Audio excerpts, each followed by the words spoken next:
The book of Ruth. Let's read together from verses 6 to 18 of chapter 1. It's a bit long. When the woman heard in the land of Moab that the Lord had visited his people and given them food, she arose with her 2 daughters-in-law to return from the land of Moab.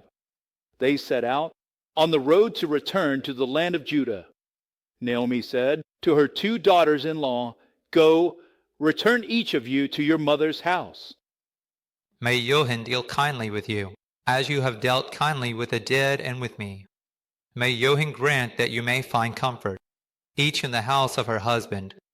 And he kissed them, and they lifted up their voices and wept over them. And he said to Nahum, "No, We will most certainly return with you to your people. So go back, my daughters." why come with me? Turn back, daughters. I'm too old for a husband. No daughters. It's bitter for me, as the Lord's hand is against me. I'm too old to have a husband. Even if I said I had hope, and if I were to have a husband tonight and bear sons, how could you wait for them to grow up? Would you really decide to live without marrying? No, my daughters, it's not that simple. The Lord's hand has gone out against me, and because of you, my heart is even more troubled. No, my daughters, indeed, my heart aches for you, because the hand of the Lord is against me. Then they lifted up their voices and wept again, and Orban kissed his mother-in-law, but Ruth chased after him. Naomi said, "Look, your sister-in-law has gone back to her people and her gods. You should follow her." But Ruth replied, "Do not urge me to leave you or to turn back from following you. Wherever you go, I will go, and wherever you stay, I will stay. Your people will be my people, and your God will be my God. Where you die, I will die, and there I will be buried. May the Lord deal with me, be it ever so severely, if anything but death separates me from you." If I leave you, except for death, may the Lord punish me, severely, even more. So, Everyone together. seeing that Ruth was determined to go with her, Naomi stopped speaking to her. Amen.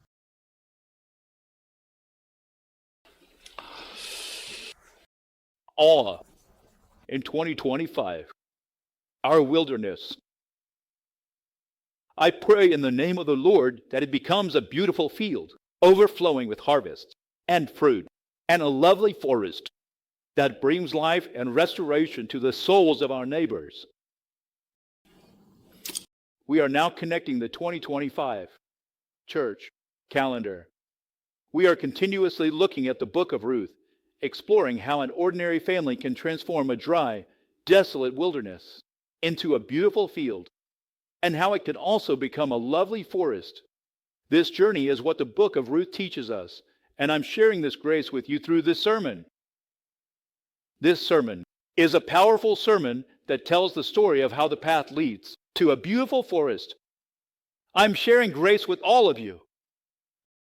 Today's passage is continuing from last week on. Ruth 1:1-10 with some overlap. While preparing, I found much grace in verses after 11. So I want to share more. Even so, while preparing the sermon, since there's so much grace connected with the verses, after verse 11, I want to take a bit more time to share this passage with you all.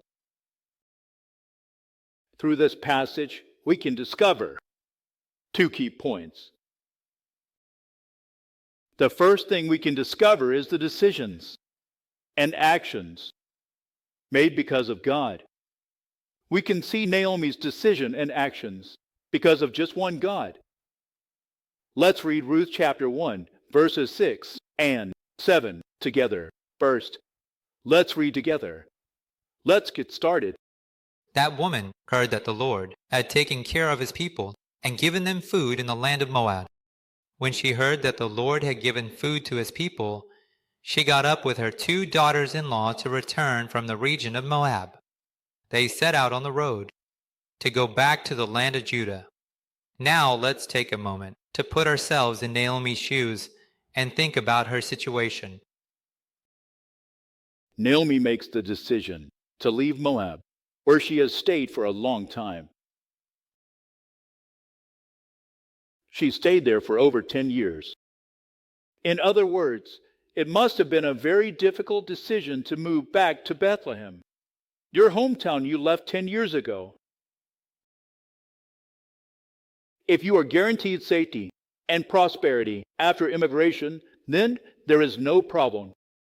It's an uncertain situation, and since there was a severe famine in Bethlehem 10 years ago, that's why she led her whole family to Moab. And then her husband died. Both of her sons died. And then going back to her hometown means that she was probably in a position of feeling like a huge failure, maybe even dealing with some inferiority complex. In the midst of a huge defeat, perhaps with a sense of inferiority, it was a situation where she had to go back. You know, if we think about it, we came to America to live better and to give our kids a good education. But what if everything fell apart and we had to move back to Korea? It just doesn't make sense, right? It really doesn't. That doesn't make sense. That doesn't make sense. If we make a lot of money here and build, and our children are doing well, returning would be a source of pride. If we fail and return, we'd be scorned. Reverse migration. If she goes back, there will be family and relatives there. But if she leaves and ends up losing everything, she would be judged. If you come back after losing everything, people are just going to blame you. Would there be any benefit in that? How difficult it must have been. Did she really move her whole family to a foreign land, leaving her hometown behind? For her, Bethlehem carried the trauma of a terrible famine, and she heard rumors that food was finally available in Bethlehem. But now, after staying in Moab for over 10 years, going back to her hometown could bring up feelings of being a failure. If you put yourself in her shoes, it's easy to understand. And I heard a rumor that they had given me food to eat in Bethlehem, and now they heard a rumor that the famine has ended. But leaving this Moab, where I have been staying for more than 10 years, and returning to my hometown Bethlehem may have the trauma of a loser. If you change your perspective, you will quickly understand.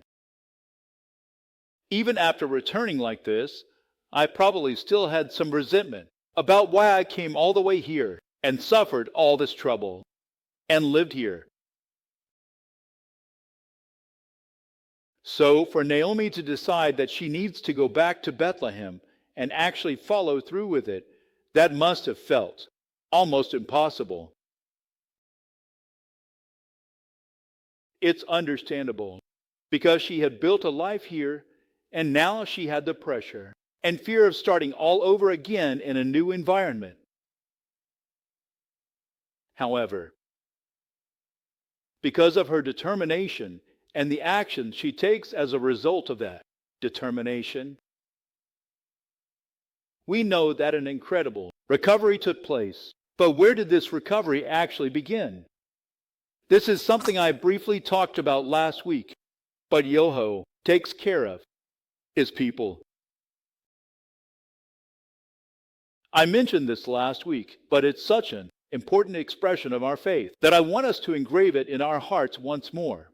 The original word for to care for or to look after is pakad. I'm bringing up this original word because its meaning is very detailed. The original word for to care for or to look after is pakad. The reason I'm bringing up this original word is that its meaning is very detailed. We express it as to care for in a detailed way, but the original meaning is more about a shepherd personally going out to check on the flock, counting to make sure no sheep are lost, and paying close attention to all the conditions of those sheep. That's what it means. Kabad. It's a Packard. For Naomi, there was no other reason to set aside all her complicated thoughts and return to her hometown of Bethlehem. It wasn't because of money. No one helped her get a job there, and no one invited her back. God's care. It wasn't because of money. No one helped her get a job there, and no one invited her back. For Naomi, there was only one reason. It was because of God who cares for his people. Because of God alone. Even in impossible situations, she was able to make a decision and take action because of her faith, her belief in just one God. Naomi's strength was her conviction of being one of God's people. She knew prosperity returned to Bethlehem. Her faith assured her that God would care for her. This was her assurance. Even though she was living in Moab, Naomi held on to the fact that she was part of God's people. She knew that the famine in Bethlehem had ended and that prosperity had returned to those who believed in God. With that certainty, she thought, God will take care of me too. I am one of his people. This conviction gave her the assurance that God would also care for her, which is the essence of Pakad. To put it simply, it's the assurance of being a child of God, being part of his people. To put it simply, the original word is the assurance of God's children, God's people. And cancer, it is expressed as am. It's cancer, the certainty of cancer in Packard. There's a verse in the New Testament that expresses this same idea, and it's found in 1 Peter 5, verse 7, -8. Cast all your worries on him. To cast your cares on him means you can do that because you are a child of God. This is a sure sign of cancer. And then, when you cast your cares, where does that faith continue from? This is because he cares for you. This care, when translated into Greek, corresponds to the Hebrew word pakad. Cast all your worries on him. You can cast your cares on him because you are a child of God. When you cast your cares, you have the assurance that he will take care of you. In verse 8, it says, be sober-minded, be watchful. Your adversary, the devil, prowls around like a roaring lion, seeking someone to devour. This is the continuation of the message. If you don't have the assurance of being a child of God, in verse 8, if you don't have that assurance of being am, then the belief that God cares for you, Pakad, doesn't follow. So what kind of result comes from that? The devil is like a roaring lion, attacking and trying to devour us. That's what it means. Think about what decisions and actions you've taken in your life solely because of Jesus. Not anything else, just him. There are definitely significant moments in every single moment. If I reflect on my own case. When I was hospitalized after being involved in a head-on car accident while not believing in Jesus, I received the words of Romans 8. I had never read the Bible at all. I had no faith at all. But I read the verse from Romans 8. But God demonstrates his own love toward us. In this, while we were still sinners, Christ died for us. It's a verse that talks about God's love, and at that moment, the part that really stood out to me was while we were still sinners. Then there were people around me who were still Buddhists and even served as the president of the Buddhist Association during my school days. So, still around me. Buddhism is everywhere around me. So, do they even realize that while they are still sinners, Christ died on the cross for them? Do they understand that Christ's death on the cross was for them? God confirmed his love for them. But do they know about Jesus' love? This message was given to me as a believer, but it also applies to them. So, I guess I'm being told to share this with those who are still unaware. He died on the cross for you. So, I'm being told to share this with those who are still unaware. He died on the cross for you. So, it's telling me to share it this way. And I made the decision and acted on it right away. I didn't know anything. I went to another hospital ward and the patient was in room number XX of the building. I hope you believe in Jesus. When I tell her to believe in Jesus, She starts crying. When I ask if you believe in Jesus, you just cry. I didn't know anything about insurance or anything else. After my car accident, I started believing in Jesus, and now I'm using a wheelchair. I really wish my teacher would try believing in Jesus too. When I said, believe in Jesus, they just started crying.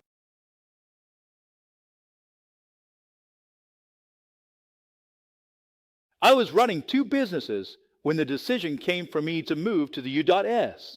It wasn't even my decision. I got an invitation from the U.S. Both businesses were doing well. It's not like they failed or anything. They were thriving. But I made the decision to let it all go and move my whole family to the U.S. 2 months after September 11th in 2001. When I got here, I had no thoughts of studying theology at all. But once I started doing full-time church ministry, I thought, since I'm already on this path, why not study theology? I never even thought about studying theology when I got here. So once I got here and started doing full-time church ministry, I thought, since I'm already on this path, why not study theology? I decided to study theology to learn more. Upon entering the Master of Divinity program, I traveled to Louisville, Kentucky. Flying back and forth was hard, though it was tough. God let me continue the missionary retreat He loves despite yearly challenges. It wasn't easy to go back and forth by plane. Even when it's tough, God lets me continue the missionary recharge retreat each year, despite challenges. Regardless of doors God opens, if I don't act, it's meaningless. Looking back, every decision I acted on was due to Jesus. No matter how many doors God opens, if I don't respond and make the decision to act, it means nothing. But when I look back, every moment, every event where I made a decision and took action was solely because of Jesus. It's all because of Jesus. But when I look back, every moment, every single event where I made a decision and took action was solely because of Jesus. It's because of Jesus. The second key point is, by choosing for God, we find His perfect guidance and blessings. Through decisions and actions made for God alone, we can discover the blessings of God's perfect guidance and leadership. I'm talking about the blessings of God's perfect guidance and direction. Let us read together this verse, chapter 16. Let us read together. Beginning, Lucifer said to me, Leave me, my mother, and turn back. Do not urge me. For where you go, I will go, and where you stay, I will stay. Your people shall be my people, and your God my God. The people of my mother will be my people, and my God will be my God. This confession of Ruth is truly based on the correct belief that only God is the true God. If she goes back to her hometown, she could remarry. She could find a comfortable place to settle down for the rest of her life. Despite that, she left her parents, her relatives, and the idols she served behind with no hope left for her mother-in-law. She didn't leave anything behind. I don't have any assets. I'm all alone. She's in her old age. If you follow this, mother-in-law, you're just asking for trouble. Ruth's decision to follow her mother-in-law, who has nothing, isn't just simple filial piety. It's not just a matter of affection. It goes beyond that. It's rooted in a faith that believes in God, willing to make sacrifices. It's not just simple affection. It comes from a faith that believes in God, who transcends everything and is willing to endure self-sacrifice. Our faith involves sacrifice. Decisions come with sacrifice. That's what it's talking about in verse 17. Let's read verse 17 together. Let's start together. I will die where you die, and be buried there. May the Lord deal with me, be it ever so severely, if I leave you except for death. Isn't Ruth's faith clearly proven here? The reason is that Ruth is swearing by the name of the Lord, which is a unique form of oath found only in Israelite society. Isn't Ruth's faith clearly proven here? The reason is that Ruth is swearing in the name of Jehovah, a unique form of oath found only in Israeli society. This name of Jehovah, Jehovah, is a proper name, used only in the society of Israel, the covenant community. The fact that Ruth, who was a foreigner, used this name indicates two things. The first meaning is that Ruth developed a faith in God, following Naomi's beliefs, and that her faith was solid. How would a foreign woman have heard about God? I can't hear you. But she continued to spend time with Naomi. The second meaning is that even though Ruth is a foreigner, by swearing by the name of the Lord, she is already confessing that she belongs to the covenant people.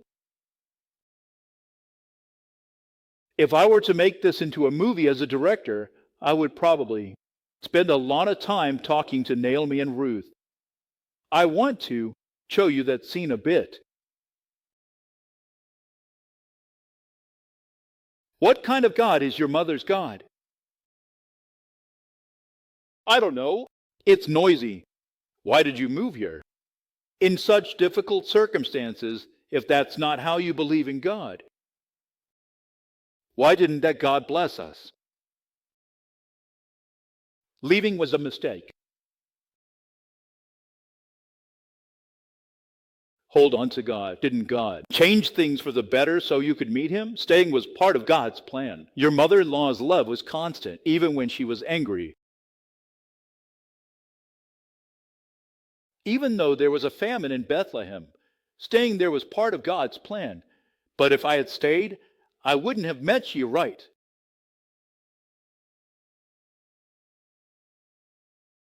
The love that your mother-in-law gave you never stopped, even when she was angry.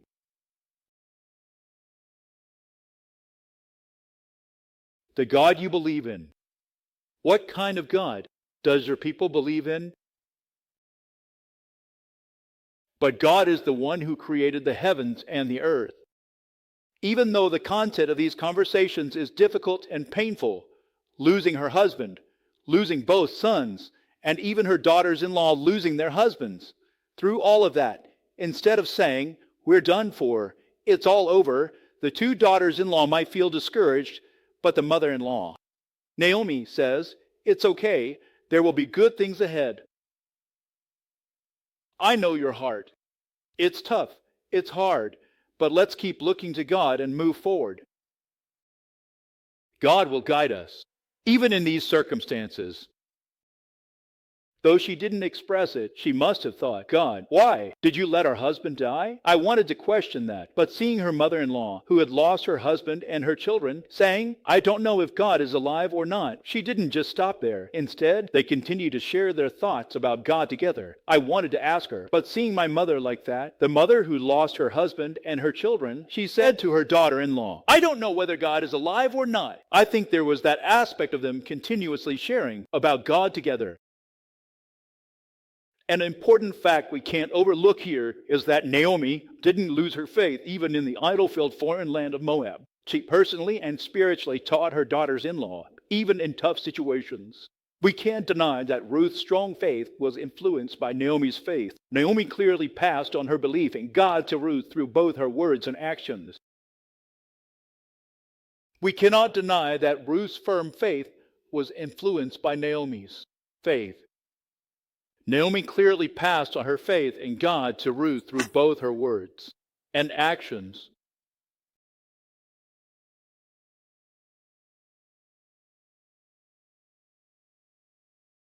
When I see a child's faith, it really makes me respect their parents a lot. Whopping, it looks really admirable. You keep talking to the person next to you, and that person keeps getting inspired, which builds their faith. Eventually, they become someone who spreads that faith too. This idea is well summarized in Romans 10:14-15. How can they call on someone they haven't believed in? How can they believe in something they've never heard of? How can they hear without someone to preach to them? How can they preach unless they are sent? As it is written, How beautiful are the feet of those who bring good news. Because there was a continuous exchange of words and sharing of faith. Let's compare that to our homes today. After a long day of work, instead of saying we're tired, we might just be watching TV or chatting on Kakao Talk, each doing our own thing. How does that compare to your home? Today, God has protected us by His grace. How did it go at your place? I also prayed for God to protect our children. Right, our message on Sunday was like this, wasn't it? So we put this into practice a bit, right? Oh, high five. Is there really such a family?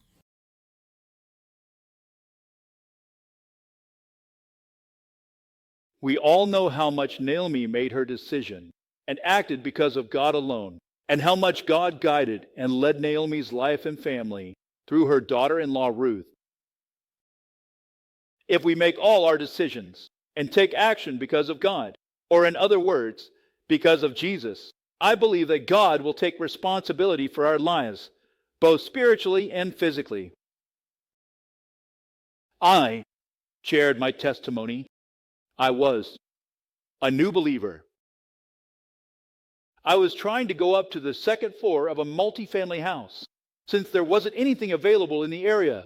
But when I looked into apartments, a 31-pound apartment in Guachin is going for 140 million won.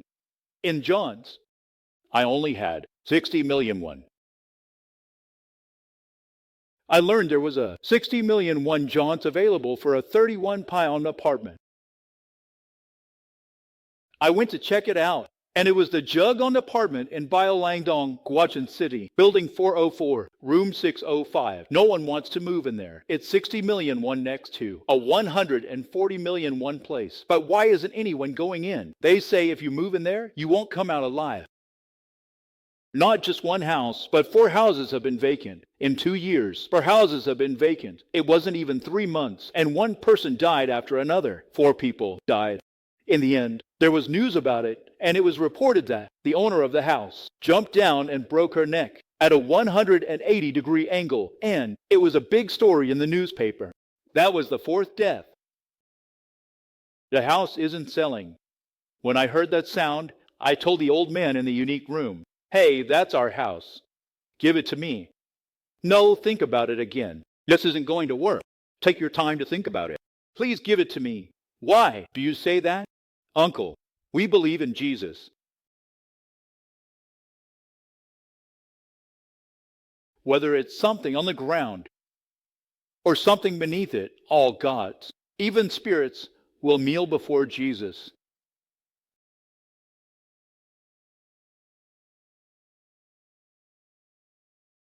We can go in.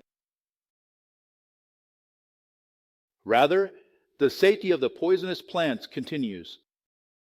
Think about it separately. Shouldn't you think about the children? Please call the owner. The owner is a high-ranking public official, a director who came up from the Taejeon Comprehensive Government Building. How did we decide to move into our house? We're okay because we believe in Jesus. When we moved in, everything was completely renovated for us, and we signed a 2-year contract for 60 million won. The first night we moved in, it was a bit scary.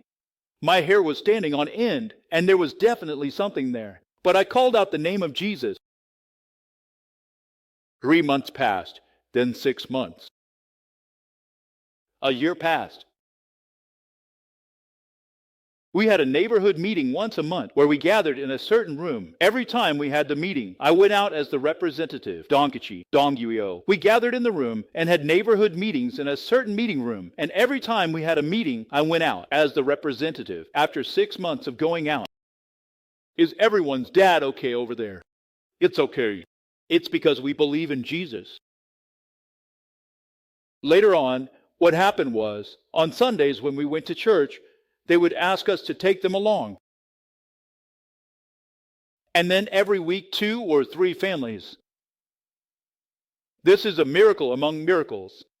There were always 2 or 3 families coming over. Buildings 306 and 404 are corridor-type buildings, and almost all of them were filled with people coming to our church. God used them as tools for evangelism. And then the owner came and finished the contract. So we were about to move, and the owner gave us 1.4 million won in cash for moving expenses. Then he bowed deeply to us. I was in my 30s at the time, but why were this couple in their mid-50s bowing so deeply to us? We ended up bowing back to each other, and as we got up, he said, "Why are you and your partner in your 30s and mid-50s bowing so deeply to us?" We exchanged blows. They were grateful to be alive, and they mentioned they moved with 130 million won deposit. So I told them, we're okay because we believe in Jesus. Believing in Jesus makes things go well. They asked if believing in Jesus would help them too. I said yes. As a deacon, I couldn't brag about material things, but my faith grew tremendously. We call that biblical boldness. It works. When I spoke at that time, I was a deacon at that time, and when I spoke at that time, I said that I could never boast about material things. Spiritually, my liver grew enormously. We call this enlargement in the Bible boldness.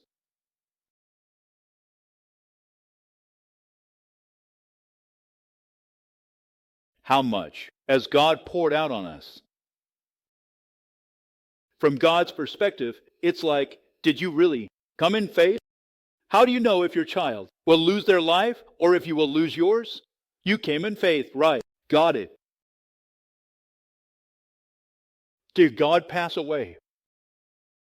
Do you have to get cancer and get better to realize that God is alive? Do you have to get into a car accident to realize that God is alive? God is still alive. We should show our faith by believing. We believe in His existence. We make decisions and believe in blessings. Based on today's message, 2 things to practice this week. Spread the fragrance of Christ. I hope you believe that making decisions because of Jesus means there are blessings in God's perfect guidance and direction. So, based on the message we've received today, there are 2 things we can apply and practice this week.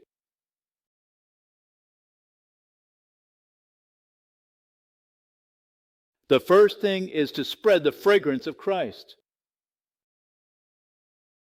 Her daughter-in-law Ruth was motivated to return to Bethlehem by her mother-in-law Naomi's faith. So how could Ruth follow Naomi so completely? She was an incredible daughter-in-law. Today, moms with sons might think, I wish I had a daughter-in-law like Ruth. There isn't any. Why am I saying this? Before you become a mother-in-law like Naomi, don't expect it. You can't just hope for it. They're not openly expecting that either. Naomi, the mother-in-law, showed Ruth a beautiful example of life that carried the fragrance of Christ. Oh, it smells. So they were a believer in Jesus after all. We find this in 2 Corinthians 2, verse 15, which is something we all know. We are the fragrance of Christ before God, whether it's for those who are saved or for those who are perishing, including unbelievers. Before God, we are the fragrance of Christ, whether it's for our fellow believers, those who are perishing, or even for the unbelievers. Now, do I truly have the fragrance of Christ? The fragrance I found in Naomi is the fragrance of faith. The fragrance of Christ. Do I really have the fragrance of Christ? The fragrance of God that I found in Naomi is the fragrance of faith. It really is different. Showing us strong faith, revealing that strong faith. It's okay. It's because we believe in Jesus. There's nothing wrong with it. There's nothing wrong with it. It's because we believe in Jesus. Even in the midst of big problems, God will work everything out for good. God even gives flowers. That's right. Jesus provides for us. Jesus feeds us.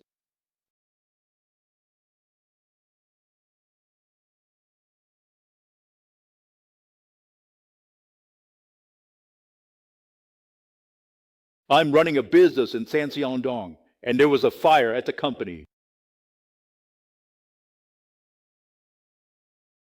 9 fire trucks showed up. It was put out in 10 minutes.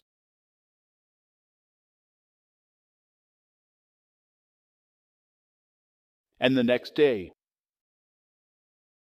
this is a seminar room that's about half this size, and we have a big air conditioner installed in it. But then, early in the morning, that air conditioner went missing. It was like this. But then, early in the morning, that air conditioner went missing. We got robbed. Boss, we're in big trouble. We're in big trouble. It was the same when the fire happened. As long as we don't get hurt, that's all that matters. It's okay. There's nothing to worry about. I always think that the only real big problem is going to hell. Nothing else. It's okay. Our boss is fine. The documents inside are in better shape. When I got to work in the morning, I said, "Boss, we're in big trouble. The air conditioner is gone. The air conditioner and the heater are together. The air conditioner is gone. We're in big trouble." Who took it? A thief came at night. Oh man, that thief really got caught. It's okay, just like that. Just need to look like one more. But let's think again about how we can take this security system right now. That was the extent of it. The next day, the fire department checked the electrical capacity. The fire was caused by exceeding this capacity. Our company was exactly at the regulation limit of 2. If it had gone over, there would have been a 14 million won fine. So we checked the capacity, and each company had its own specifications for the capacity they were using. When our company checked, it was exactly a 2, right at the regulation limit. If it had gone a little over, there would have been a fine of 14 million won at that time. But since the fire truck had already come because the fire had started, our company was exactly a 2. If we had used the air conditioner, we would have gone over. They would have checked the capacity of the air conditioner too, right?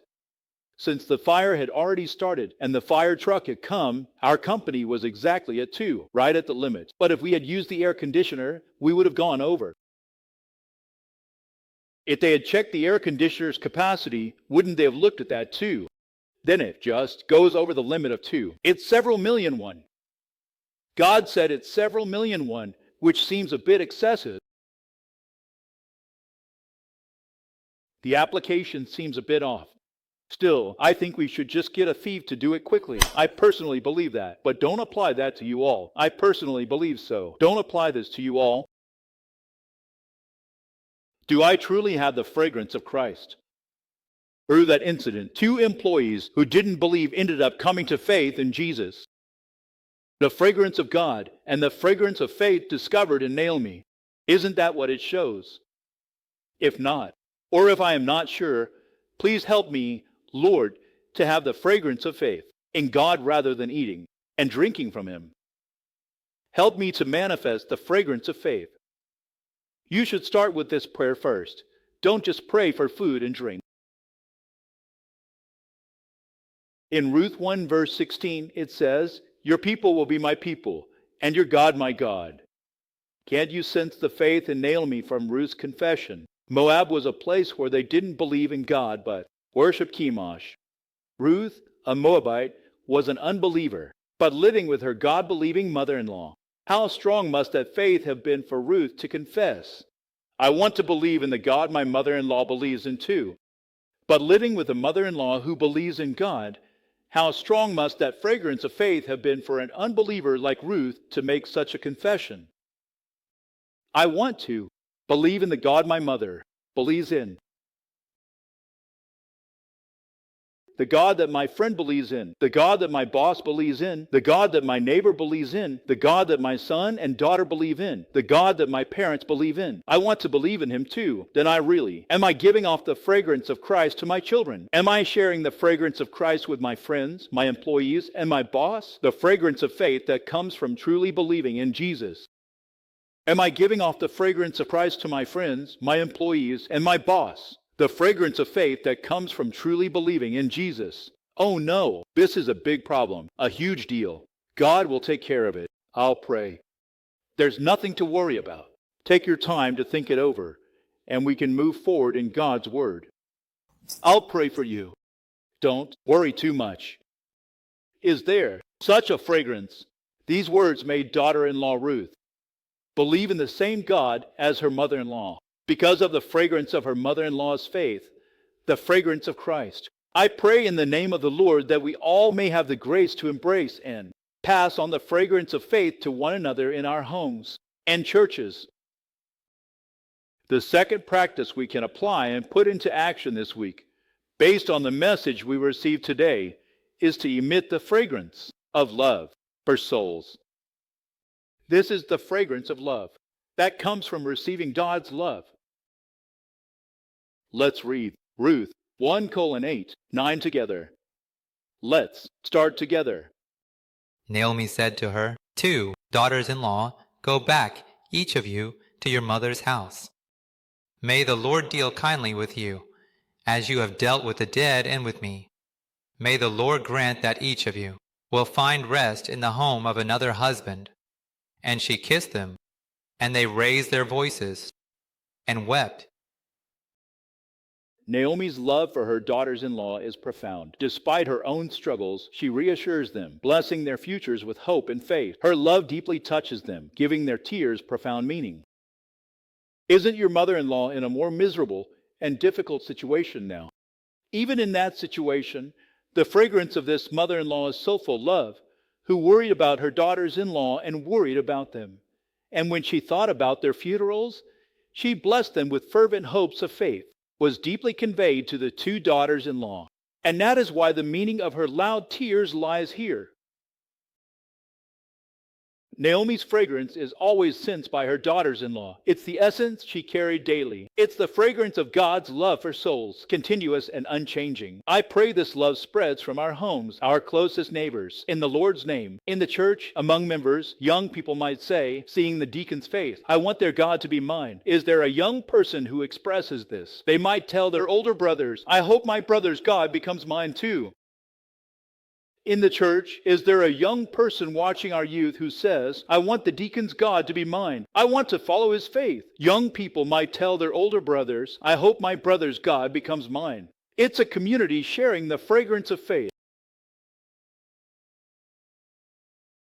The young people come to their older brothers and say, "I hope the God that you believe in becomes my God too."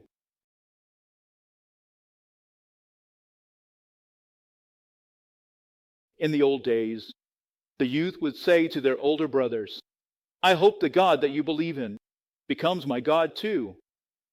It's a community where everyone shares that fragrance with one another. At that time, the fragrance of Jesus to him. Seeing the fragrance that comes from them, I realized that their God is my God. Today, we have something called the Downward Love Project. As soon as the second service is over, our young people have matched up with the younger ones one-on-one. They've been praying for a week and have prepared cards and little gifts for you. Faith is about carrying the fragrance of Christ. It's the passing down of the faith we have in Jesus. Conclusion. Philippians 3, verse 17. You, brothers, follow my example together. It's a key verse. Brothers, join in imitating me. In 1 Corinthians, verse 16, it says, "Therefore I urge you to imitate me." Why does Paul speak so confidently and commendingly like this? The source of that is found in 1 Corinthians 11, verse 1. Just as I imitate Christ, you should imitate me. This passage proves that Paul was not arrogant. Isn't Ephesians 4:32 what our cutie says? The other day, it said to be kind to one another, to have compassion, and to forgive each other. I absolutely can't do that on my own strength. I can't do it with my own character. So how do we do it? Just as God has forgiven us in Christ. Since we've already received that standard, we become a channel to share it with others. When we look at the word forgive here, it's the word charizomai. The reason I'm talking about the original language is that it has a special meaning. Charizomai comes from the word charis, which means grace. It's derived from the grace that we receive freely, charis. That's where the word charizomai comes from. Grace received freely, charis. Here, the term charizomai is derived. Grace received freely, the grace of forgiveness. So what does it mean to forgive? Remember the grace of salvation. That's what it means. When I remember the grace of salvation, I feel so forgiven. I should act based on the forgiveness I've received. I don't have the right to decide whether to forgive or not. The pastor probably doesn't know me. No matter how much I've been hurt and how many failures I've faced, I can forgive everyone else, but I can never forgive that person. This is what God says. I can save everyone else, but I can't save you. That's what I'm talking about. What pain must someone have gone through to say something like that? The meaning of the verses from 1 Corinthians 11:1 and Ephesians 4:32 is that because I am so influenced by Christ, I want you all to be influenced by him too. I tell you, I'm going to say this a bit boldly with faith. Please respond well. Let's go in one go.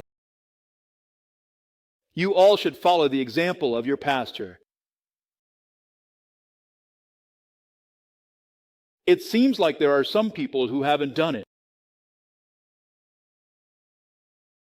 If I were to act on my own, I wouldn't dare to say this.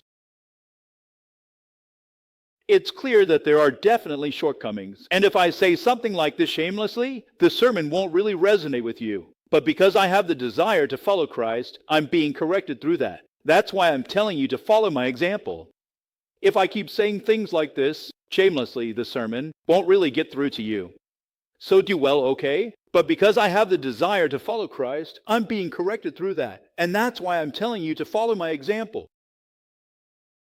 Amen. Now, confidently tell your children. There will be shortcomings in your parents, but follow your dad's example. He is praying for God to fill those gaps, so follow his example. Dad is letting go of his shortcomings before God and praying for God to fill those gaps. So, follow your dad's example. You should follow your mother-in-law. To my daughter-in-law, even though I have my shortcomings, I'm trying to follow God, so you all should do the same. I pray that everyone can say this in the name of the Lord. Now, our family is here solely because of Jesus. Decide and do it because of Jesus alone. The blessing of making decisions and taking action is clearly promised in our lives through God's guidance and protection. Because of Jesus, may this week be a time when we can fully embrace the fragrance of Christ and the love for souls that we receive from the Lord, whether at home, in church, or at work. I pray this in the name of the Lord. I encourage you. Let's pray.